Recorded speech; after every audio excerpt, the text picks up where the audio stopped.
미국의 제16대 대통령이 공화당 출신 에이브러함 링컨이 남부의 흑인들을 해방시켰습니다. 근데 부스라는 사람에게 살해되어서 스프링필드에 묻히게 되었습니다. 그때 많은 시민들이 길가에 서서는 링컨의 장례 행렬이 지나가기를 기다리고 있었습니다.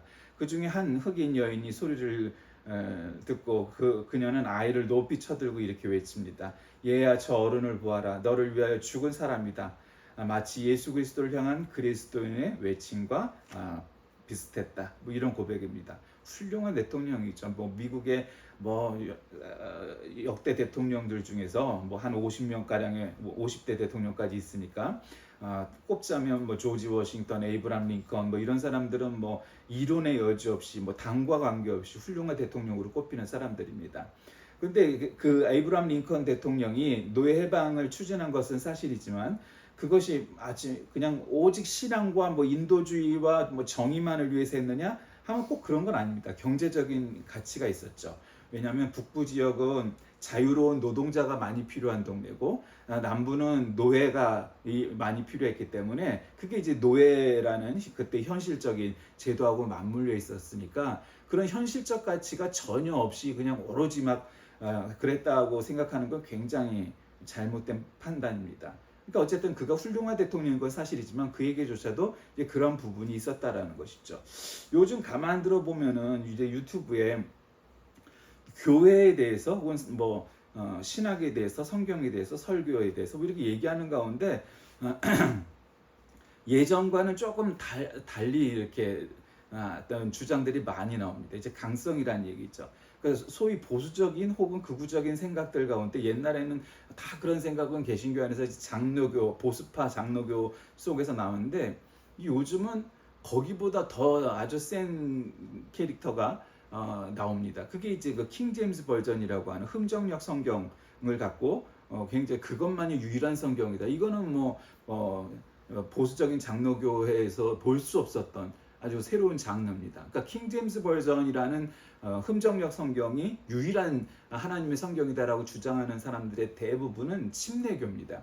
근데 이제 침례교도 기독교 한국 침례라고 하는 일반 전통교회 안에 있는 교단이 있고 또 그런 독립 침례교회 성서 침례교회가 주장하는 킹 제임스 버전파들의 그런 침례교회가 있고 또 이단인 구원파인 대한예수교 침례회라는 교파가 있습니다. 그러니까 침례교가 굉장히 스펙트럼이 넓어요. 그러니까 이제 그걸 다 구분할 수 있어야 되는데 저는 어렸을 적 침례교회 출신이니까 침례교에 대해서 굉장히 관심도 있고 애정도 있고 따르는 측면도 많고 그렇기 때문에 그 침례교와 관련해서 하는 얘기들에 대해서 아주 객관적으로 말할 수 있는 경험이 있습니다.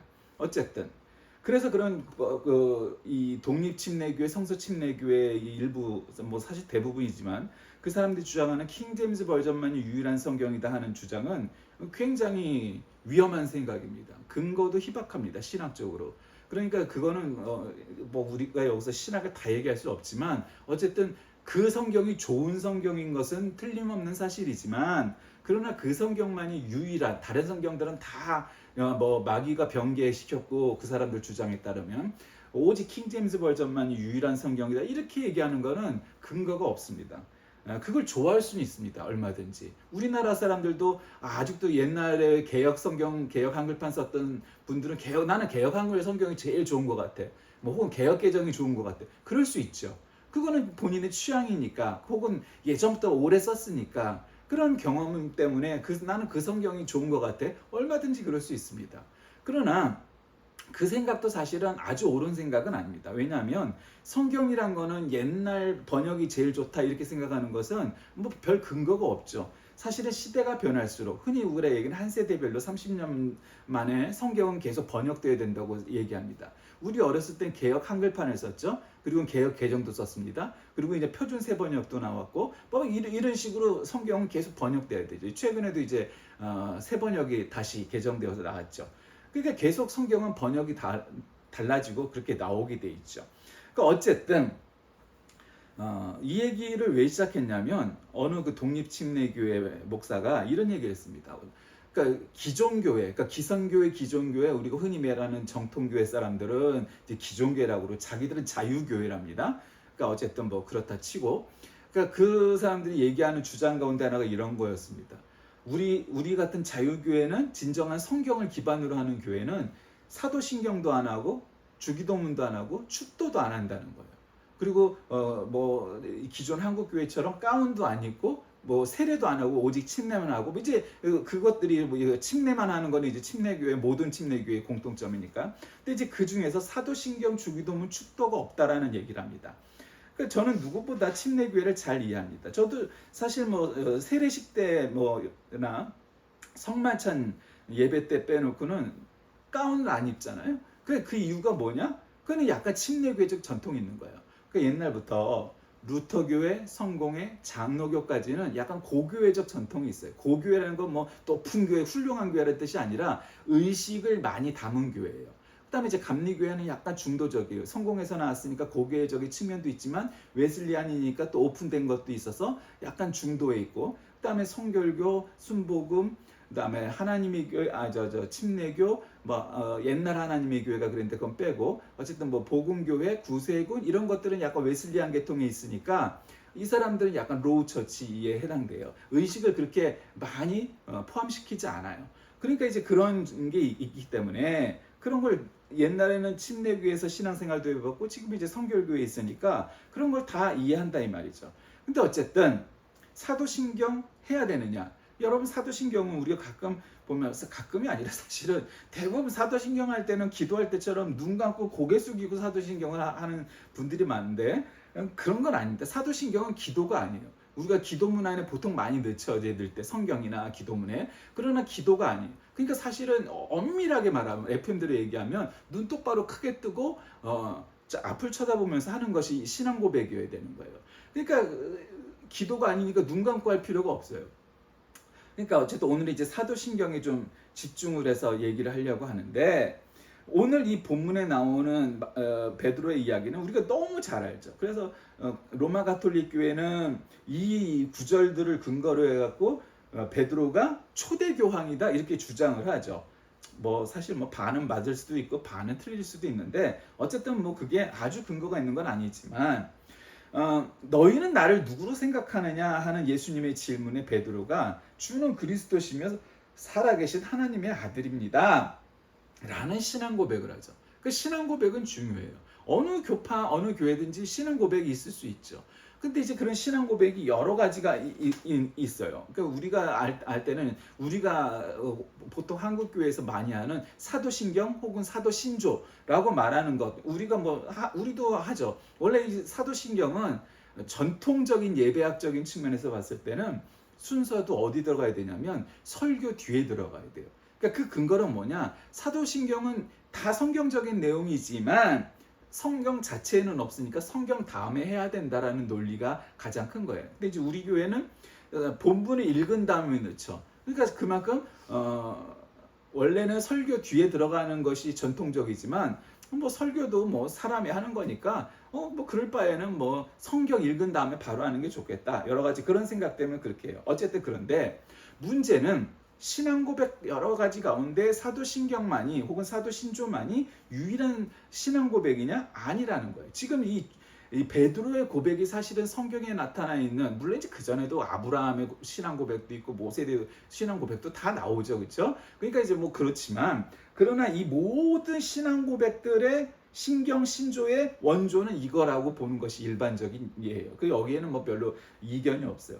그럼 이것만이 유일한 신앙 고백이냐? 아니에요. 사도신경만큼 중요해요. 근데 왜냐하면 사도신경을 우리가 흔히 생각하는 사도가 붙으니까 12사도가 모여갖고 이렇게, 그렇지 않아요. 원래는 이것이 세례받을 때, 침례받을 때 사람들에게 신앙 고백을 하잖아요. 여러분 하나님은 어떤 분입니까? 뭐 성경은 어쩌고 저쩌고, 뭐 여러분은 정말 구원받았습니까? 뭐 이런 질문을 할 때 나오는 그런 것들을 모아서 편집한 것이 사도신경이에요. 그러니까 사도들이, 원래 사도신경은 12줄이니까 12사도가 한마디씩 했다라는 것처럼 연출이 되어 있어요. 그 조작이 아니고 그러니까 신앙 고백을 12절로 맞춰서 그것은 사도적인 신앙을 갖고 있다는 거예요. 이건 카톨릭에서 만든 거니까, 그러니까 여러 가지 문제가 되는 이 사도신경도 있어요. 예를 들면 이런 거죠. 동정녀 굳이 마리아에게 나시고, 아닌 건 아니지만 이거 좋아하는 거 카톨릭이죠. 그 다음에 이제 거룩한 공예와, 옛날엔 공예라고 그랬고 지금은 공교회라고 그래요. 뭐 이것도 좀 복잡해지는데, 공교회라는 건 그냥 보편적인 교회라는 거죠. 카톨릭 처치가 보편교회잖아요. 근데 이제 옛날에는 거룩한 공예라고 그랬는데, 또 이 공예가 또 어떤 또 무식한 사람들은 사내들인 공예라고 생각을 해요. 그 사내들인 공예라는 거는 유대교의 공예잖아요. 그러니까 뭐 이제 그 이 두 단어가 가장 큰 문제가 되는데, 뭐 그 별로 중요한 것도 아니고 하니까 제끼고, 어쨌든 사도신경만큼 중요한 게 뭐냐면 니케아 신경이라고 흔히 부르고, 엄밀하게 말하면 니케아 콘스탄티노플리스 신경이라고 얘기를 해요. 그 이제 콘스탄티노플은 이스탄불이잖아요. 지금의 동로마 교회의 수도였잖아요. 그러니까 이제 로마가 서로마 교회의 중심이라면 콘스탄티노플은 서로마 교회의 중심이었어요.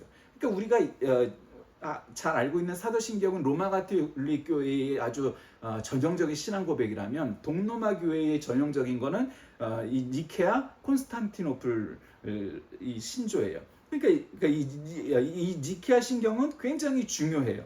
그러니까 이제 사도신경과 거의 맞먹을 만큼 중요하다는 거죠. 우리 이제 어쨌든 동방교회하고는 조금 이렇게 거리가 있으니까 족보적으로 별로 이게 니케아 신경을 저기 하지만 보통은 그래요. 그러니까 니케아 신경도 이렇게 해요. 한 분이신 하나님을 저는 믿나이다. 전능하신 아버지, 하늘과 땅의 유영무영한 만물의 창조주를 믿나이다. 또한 한 분이신 주 예수 그리스도 하나님의 외아들, 영원으로부터 성부에게서 나신 분을 믿나이다. 뭐 이런 식으로 나가요. 비슷해요. 그 니케아 신경, 니케아 콘스탄티노플이든 뭐 니케아 신경이든 간에 뭐 다 그런 거고, 또 뭐 아타나시오 신경이라고 있어요. 그다음에 칼케돈 신조라는 것도 있고, 뭐 어쨌든 여러분이 그걸 기억할 필요는 없지만, 여기서 중요한 건 뭐냐면, 사도신경이 사도들이 뭐 제정한 게 아니기 때문에 직접 다른 신경이나 신조에 비해서 월등하다거나 탁월하다거나 유일하다거나 이렇게 생각할 필요는 없는 거예요.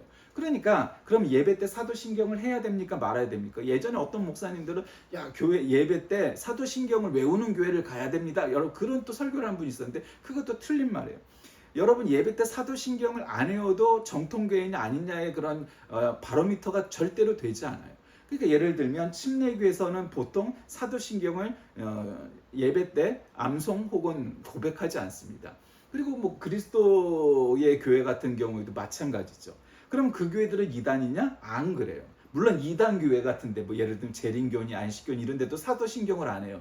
그러나 그들이 안 하는 것들은 구분이 돼요. 그러니까 정통교회 안에 있지만 사도신경을 고백하지 않는 교회들은 그들이 이단이거나 이단성이 있어서가 아니라, 사도신경은 꼭 암송 혹은 고백을 해야 된다라는 법이 없어요. 그러니까 사도신경 말고 니케아 신경이든 니케아 콘스탄티노플리스 신경이든 니케아 뭐 그다음에 칼키도 신경이든 뭐 아타나시오스 뭐 신경이든 간에 그게 꼭 그래야 될 필요가 없는 거예요. 그러니까 안 해도 관계없어요. 그럼 주기도문은 어떠냐? 주기도문도 마찬가지예요. 물론 주기도문은 성경에 있고 주님이 가르쳐 주신 기도죠. 그렇다고 해서 주기도문을 꼭 암송해야 되느냐? 그렇지 않아요. 그걸 안 해도 관계가 없어요. 그럼 우리 교회는 왜 사도신경과 주기도문이 다 있느냐? 아니 그래도 굳이 교육적인 차원에서도 아이들이 일주일에 한 번씩 암송하고 그러면 야 암송해 왜요? 하지 않더라도 그렇게 할 수가 있으니까 넣은 거예요. 넣어도 되지만 빼도 관계없어요. 그 사도신경을 예배 때 뺀 사람들은 보통 주일 예배 때는 목회자가 축도를 하니까 주기도문을 굳이 넣을 필요가 없죠. 전도사만 있는 교회나 보통 주기도문을 끝내니까. 그러니까 어쩌다 보면 1년 내내 가도 주기도문 사도신경을 한 번도 암송하거나 고백하지 않고도 지나갈 수 있는 거예요. 그런 경우에. 그런 차원에서 교육적인 예배적인 차원에서 얼마든지 넣을 수도 있고 뺄 수도 있다라는 거예요. 그러나 어쨌든 중요한 것은 사도신경이 유일무이한 신앙 고백은 아니라는 거예요. 그러나 정말 중요한 건 뭐겠어요? 오늘 이 사도 베드로의 신앙 고백이에요. 자, 사람들이 나를 뭐라고 하느냐? 그러니까 뭐 세례자 요한이라는 사람, 엘리야라는 사람, 예레미야라는 사람, 예언자들 가운데 하나라는 사람, 뭐 여러 가지가 있잖아요. 왜냐하면 이때 이미 마태복음 16장의 본문이니까 사람들이 마태복음 16장까지 왔으니까 이미 여러 가지 기적을 본 거예요. 그러니까 야 예수라는 사람이 저 갈릴리 출신인데 야 어마어마해. 아주 그냥 어마어마한 예언자가 나타났어. 뭐 이런 정도로는 생각했다라는 거죠. 그분이 근데 정말 그분이 그런 예언자냐? 물론 예언자죠. 예언자가 아니라고 말할 수는 없지만 중요한 건 예언자기도 하지만 그 차원에서 중요한 게 아니고 예수님께서 그럼 물어보죠. 야 베드로야 시몬 바요나야 너는 어떻게 나를 생각하느냐? 선생님은 살아계신 하나님의 아들 그리스도십니다. 라고 고백을 하죠. 그러니까 이게 중요한 거예요. 그러니까 신앙 고백이라는 거는 무슨 사도신경처럼 뭐 니케아 신경처럼 칼케도 신경처럼 그냥 빼놓지 않고 하는 게 중요한 게 아니고 아주 그냥 딱 정답만 말하잖아요. 살아계신 하나님의 아들 그리스도십니다. 얼마나 그냥 간결해요. 딱 한마디로. 그러니까 너는 복이 있다. 너에게 이것을 알려주신 분은 사람이 아니라 하늘에 계신 나의 아버지다. 그러니까 네가 성령 충만해서 그랬다는 거지 한마디로. 그러니까 나도 너에게 말한다. 이 반석 위에다가 여기서 이제 이게 나와요. 베드로의 이름이 페트라잖아요. 페트라가 반석이란 뜻이에요. 베드로라는 말 자체가. 그러니까 이 반석 위에다 이렇게 얘기하니까 로마 가톨릭은 봐라 반석 위에다가라고 그랬으니 이 반석이 베드로라는 얘기고 베드로가 당연히 수위권 그러니까 이 사람이 교황인 거다라고 얘기를 하는 거고 이 종교개혁 이후에 많은 이제 개신교회 개혁교회들은 어떻게 얘기했냐면 이 베드로의 고백 위에다가 그 반석 위에다가 교회를 세우겠다 말한 것이다. 이렇게 고백을 하는 거죠. 그러니까 뭐 사실은 카톨릭의 주장보다는 개신교회의 주장이 더 신빙성이 있죠. 한 사람이 교황이 되는 거 그거는 뭐 그렇게 별로 신빙성이 없죠. 어쨌든 그러나 이제 수위권까지는 몰라도 이제 리더는 있죠. 예를 들면 이렇게 이해하면 돼요. 베드로에게 이 열쇠를 주겠다 한 거는 베드로 개인에게 주겠다는 게 아니고 이런 거예요. 학생들이 한 반에 이렇게 뭐 요즘은 뭐 한 20-30명 되죠. 한 30명 있으면 거기 반장이 있어요. 그럼 제가 반장이니까 선생님이 없을 때 선생님처럼 구령도 붙이고 뭐하고 다 하지만 걔도 그냥 학생인 거예요. 선생님이 아니에요. 반장이라도. 그러니까 그렇게 하듯이 베드로도 마찬가지인 거예요. 그러니까 그렇게 이해를 하면 되는 거죠. 그래서 어쨌든 예수님께서 굉장히 칭찬해 주셨죠. 그러니까 여러분 이 얘기의 초점이 뭡니까? 결국은 하나님께서는 이런 신앙 고백을 어떻게 하느냐에 따라서 굉장히 달리 보여주고 있는 거예요. 그러니까 예수님께서 원래 가이사랴 빌립보 지방에 이르렀어요. 여러분 이 가이사랴 빌립보 뭐 빌립보서도 있지만 여기가 나오면 여러 가지 이 동네에서 예수님께서 활동을 많이 하신 것을 알 수 있죠. 또 뭐 거기까지 가면 또 여러 가지 얘기가 나오니까. 그러니까 어쨌든 지금 주님의 순환이 임박한 무렵이 되었어요. 그러니까 그 얘기는 뭐겠어요? 예수님께서 사람들에게 보여줄 거를 많이 보여준 상태이고 이제 예수님께서 십자가에 달리실 일들이 얼마 남지 않았는 거죠. 그러니까 이제 이 빌립보는 자연환경이 굉장히 좋은 장소로 그래도 이스라엘은 사실 자연환경이 좋은 동네가 아니잖아요. 그래도 여기는 비교적 굉장히 뭐 물도 있고 뭐 풀도 많고 뭐 이제 그랬던 지역으로 성경은 기록해요. 그래서 어쨌든 예수님의 이 전도 여행 사역 가운데 최북단에 해당되는 곳입니다. 그러니까 여러분 이스라엘도 북단 쪽에 가면은 날씨가 남쪽보다는 좀 덜 덥겠죠, 당연히. 뭐 그 중동 지방의 그 동네의 기후가 다 그렇잖아. 이란 북부를 가면은 겨울에 스키를 탈 수가 있어요. 우리는 상상이 안 가지만 그런 식이니까 북부니까 비교적 덜 덥고 뭐 그랬던 거예요. 그리고 여러분도 안다시피 이 사해로 흘러들어가는 요단강도 다 북부 레바논 쪽에서 발원해 갖고 이렇게 흘러내려가잖아요. 그러니까 북부는 기후가 비교적 좋았으니까 이 가이사랴 빌립보라는 지역도 굉장히 그래도 비교적 살기가 이스라엘 안에서는 좋은 동네라고 여겨져요. 어쨌든 공생의 결산의 단계에 가까운 거죠. 그러니까 예수님께서는 이 사역 여행 도중에 자기에 대해서 사람들이 뭐라고 생각하는지 궁금하셨나 봐요. 그러니까 세상 사람들이 나를 뭐라고 여기냐 이렇게 질문을 하시죠. 그러니까 이제 베드로가 주는 그리스도시요 살아계신 하나님의 아들이십니다 하는 고백을 해요.